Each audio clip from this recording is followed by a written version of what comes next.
na makuha mo sa Supreme Court. Maraming utak dyan eh. 15. Ngayon, yung mga congressmen, yung pilit nila na nililink kayo romantically ni Colonel Garma. Any reaction naman natin? Sabi nila na Kung pilit kayo na may relasyon daw kayo. romantically linked pang lang kaya? Anong totoo to?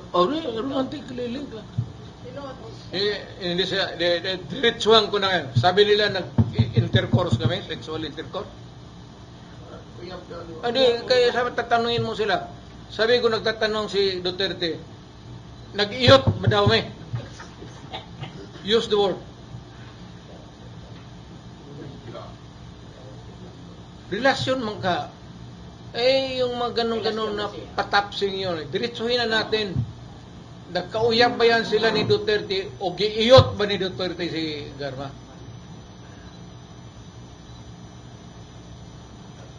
Diretso na. Iparinig mo yan sa public. Mahilig kayo sa chismis kayo eh. Lahat ng pulis malapit talaga sa akin. Alam ninyo taga Davao na ang pulis magkakaso lalo na in the performance of duty, akin talaga yan.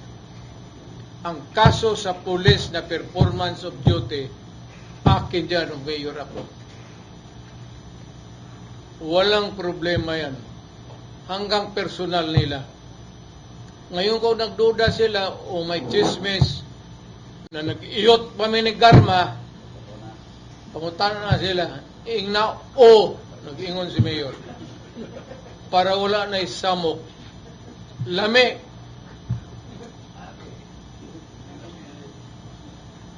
Pero they're also saying na kita rito ang order Sa mag-iyot.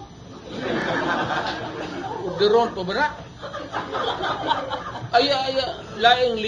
Ayog tipas ublin niya kaya iyot atong istoryahan na rin. Inchong chay, Mayor. Inchong chay. order mayor ba? Drug lord. Assassinate the drug lord sa and then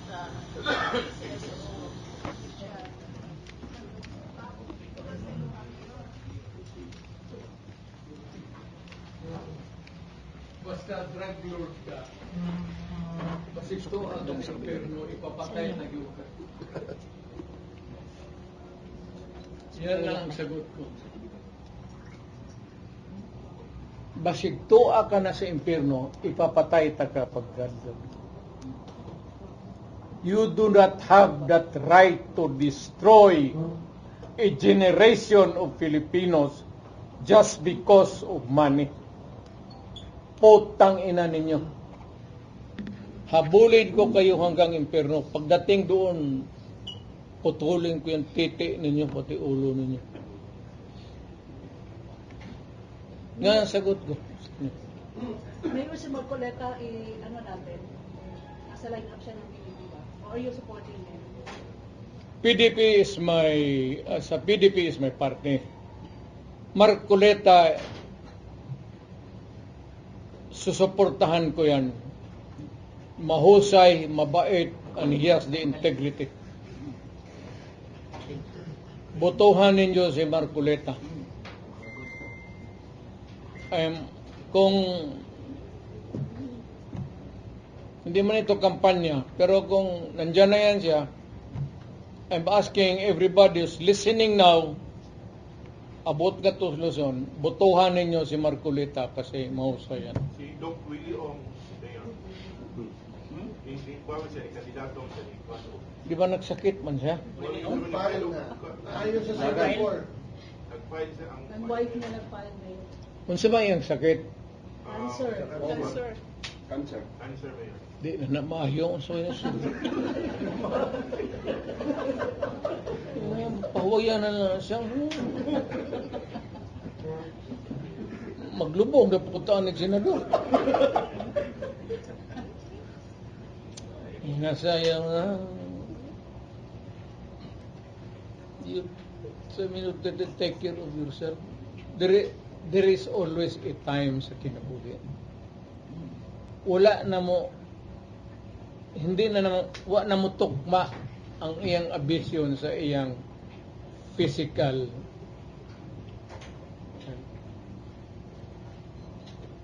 Panahon-panahon ang kinabuhi. Pareha na mo, pila edad ni mo. 55. Napay mong asawa. Napa. Nakay kabit. Wala na kasi. Wala kumana. Kumana nga tayo. Wala. Dili istorya tino, nakay kabit. Wala na. Nabigyan ng pasto. So, pero nagagamit ka Viagra. Awol. Ayaw pag. Pila edad mo? 55. Ah. Hindi, ugwa ka mong bagyan ka, naglabod ka diya. Wala namin yun. Mayor, Ang- naano ang- baas, Mayor? Ang 55, ano.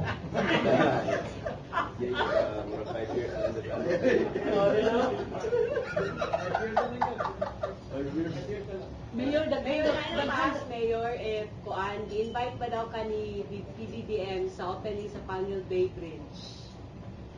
Again? Kung ngayon nagpapabutana, if nag-invite ba daw ka ni PBBM sa opening ng Pangil Bay Bridge? Kaluwa sa Diyos, wag yun. pero yung governor mayor, di ba pumunta sa inyo? Yung governor pumunta sa inyo right after the inauguration. Wala na yung kita ng PBM Dogan. Yung governor sila rin Yung governor pumunta daw. sa inyo. Again, governor.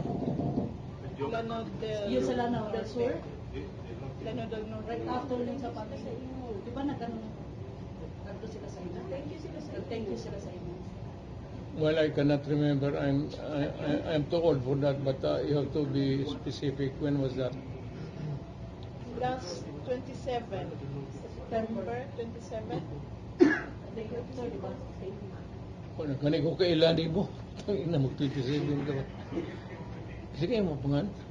Si Ruth. Si Germany na. Germany. Ang sa'yo ba trabaho? Mura mag-jabay yun.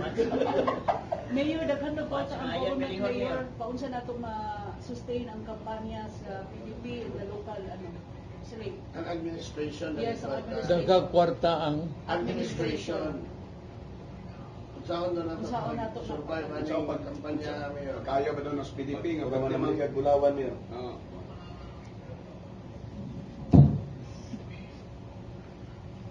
ang demokrasya na aginay gitawag og administrasyon og na aginay oposisyon. Kami og gusto mig hayahay nga kinabuhi. Pwede may maghilom lang og dili muadto na lang mi ni Marcos kay amigo man mi.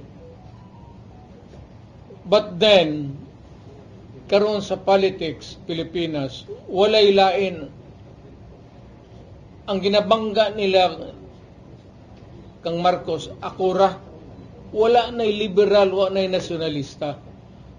Ang problema na kasakitan na at alam ni presidensya wala kaming away.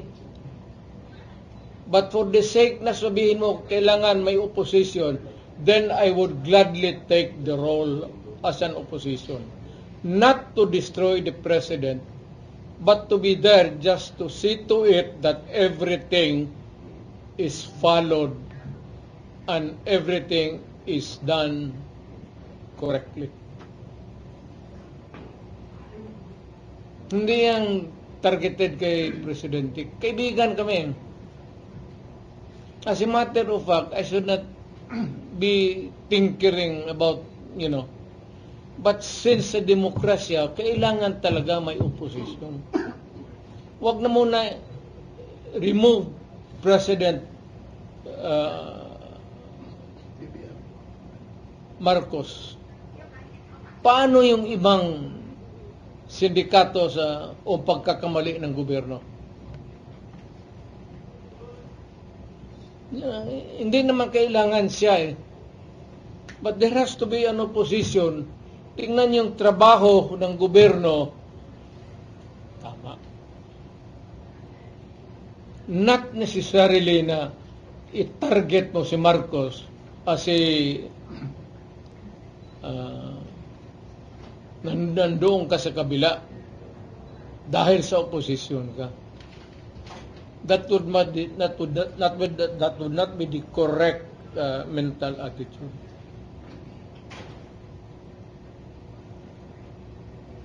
Of course, pag naman dyan ka may nagkamali, bakit ako magkalat ka dyan? Alang-alang maghilom lang po ko nga rin. Mingon lang ko, okay, kaibigan man kami ni Presidente. Baski ko, alam ko, kung alam ni Presidente, alam ko na hindi naman niya sabihin man niya wag. O kung wala siyang sabihin, ako magsabi, Mr. President, you better correct this. Otherwise, sabihin ko na I will assume na this is your blessing and kagustuhan mo to. And to me, mali ito. Ngayon, magkakadiferensya tayo. Sinasabi ko sa iyo bilang kaibigan, mali yan. Correct it. We will just keep our mouth shut. But if you do not do anything, then we will be forced to take the side as an opposition. Just to correct everything for governance, kasi itong gobyerno para sa tao ito. It's not for the liberal, it is not for the nationalista, it is not for PDP, but rather it is there to protect the interest of the country and people. Kung tama si Marcos, susuportahan ko siya. Hindi ako magpakurne, sabihin ko sa iba, tama si Marcos. Pero kung nagkamali siya, sabihin ko, Mr. President, kaibigan tayo, tawagan ko siya, mali yan. If you insist on that kind of stand, then mag-away talaga tayo. Mayor, let's go back to the candidacy of... Kung layo kayo na, puta dugay na, kanos sa balik aning yawa. Go back to asa. Ganina, si Franco Tito, ato naman nadungan, mudagan na congressman sa 1st District of Davao de Oro. Pwede ba is he going to be drafted as PDP member? If he wants to join us, I do not have any qualms. Wala bang problema sa akin kasi hindi ko makilala yung kalaban niya. Pero kung